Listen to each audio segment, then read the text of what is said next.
Hey, Peter. I'd just like to introduce myself. My name is Sarah, and I've known Steve and Evan for just over a couple of years now. We met in Uluru in 2020 at the ceremony, and since then I've done a online conference with them, and I'm doing another one coming up next month. And one of the topics that I'm diving into at the moment is about conscious parenting, and the biggest thing I try and get through to everyone is it's working from the essence of your heart and the nature of exactly who you're for and what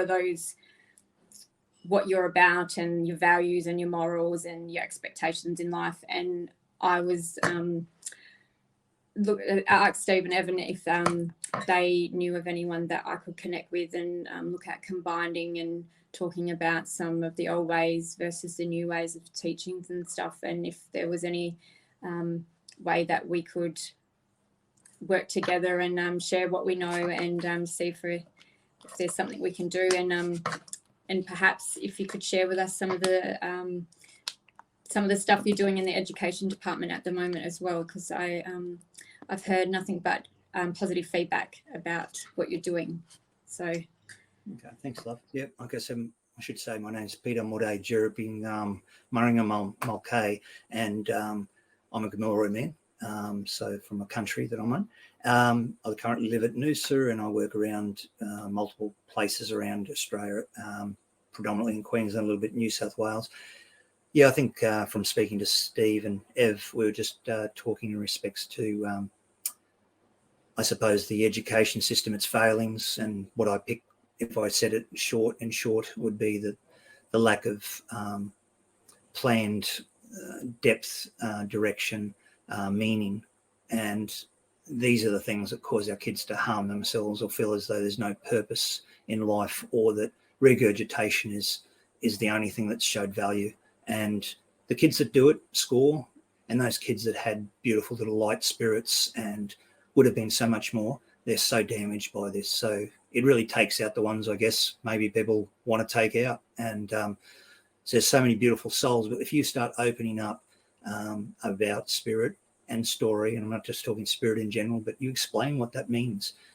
And I use stories like Harry Potter, I use Jedi talk, I use their dreaming stories as a conceptual understanding, and then I grow onto that so that those kids go, I know what you mean. I understand that, and that makes sense.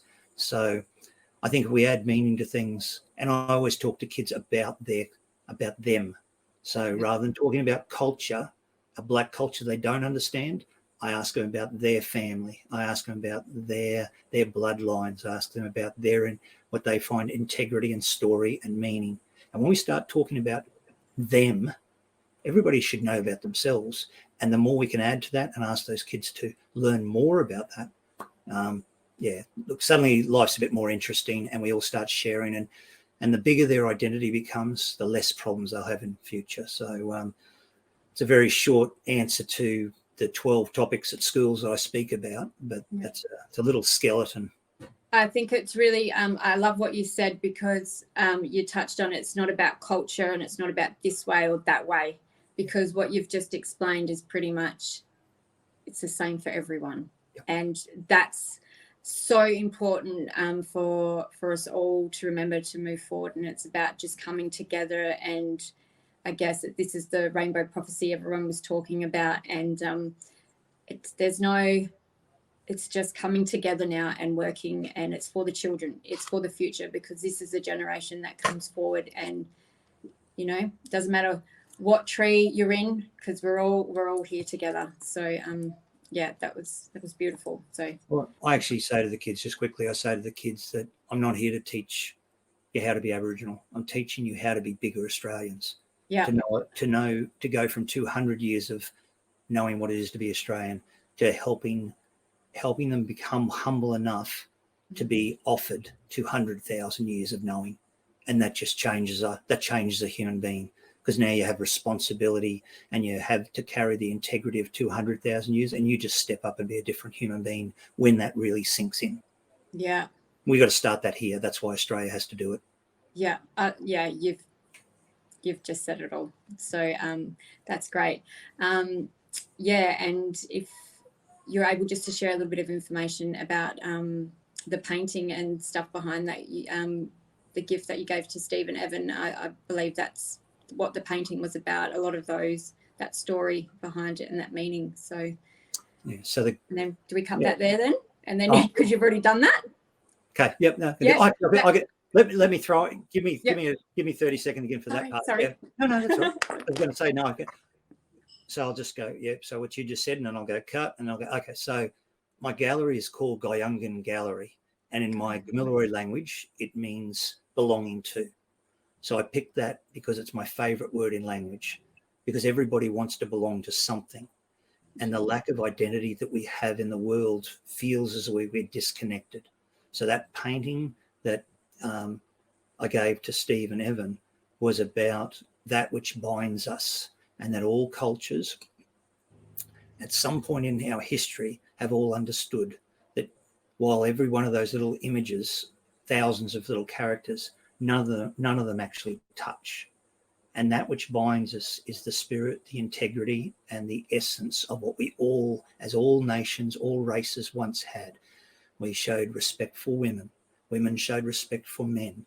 We showed respect for the plants and the animals because they were our teachers. They weren't beneath us. We learnt from them because they were here before us. We even showed respect for the things we cannot see. And a culture that always does that has respect for what you can't see, is better than a culture that can't respect what stands in front of us. All of our cultures once did that. And what we see now around the world is the sadness of watching cultures grabbing and taking control of each other, men telling women, women telling men. In that integrity, what we're required to do as individuals is to remember the space between things. It's when we remember that it's in the grabbing that a culture tears itself apart.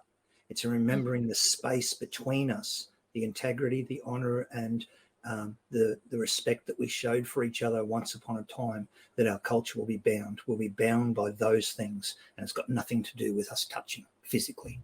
Yeah, respecting what's inside that space between all of us, no matter who you are. Yeah, that's that story. Not that we're taking this, but that goes a lot bigger into Diriya Gamal, which is the nothing. The Diriya Gamal is the law, but Gamal Bidui is the time before there was anything. It was when all that was in potentiation, but not potentiated. So the nothing, Gamal means the no, the nothing before the everything, and that everything came out of the potentiation for all.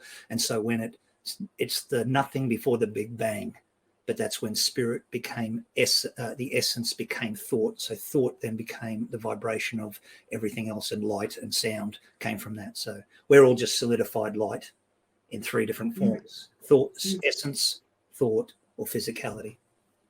Yeah. Kids get it. I mean, the teachers might stand there going, oh, God, I've never heard of that before. But if you speak it in a way where, and I throw in a few Jedi terms and stuff like that, kids just go. I said, and you know what? We should always learn not to be arrogant. Be ignorant all you want. Ignorance is great. It means I don't know everything. Arrogance means you think you know everything and you don't. I said, and a droid should never talk down to a Jedi. And the kids go, oh, that's a good one, Pete. But they remember it forever.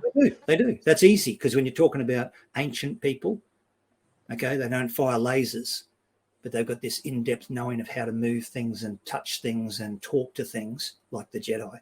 Yeah. Droids are robotic. They've been processed in here. They know how to fire a gun. They got lots of power, but a droid would never think for a second to think that he could talk down to a Jedi because he's so far above him.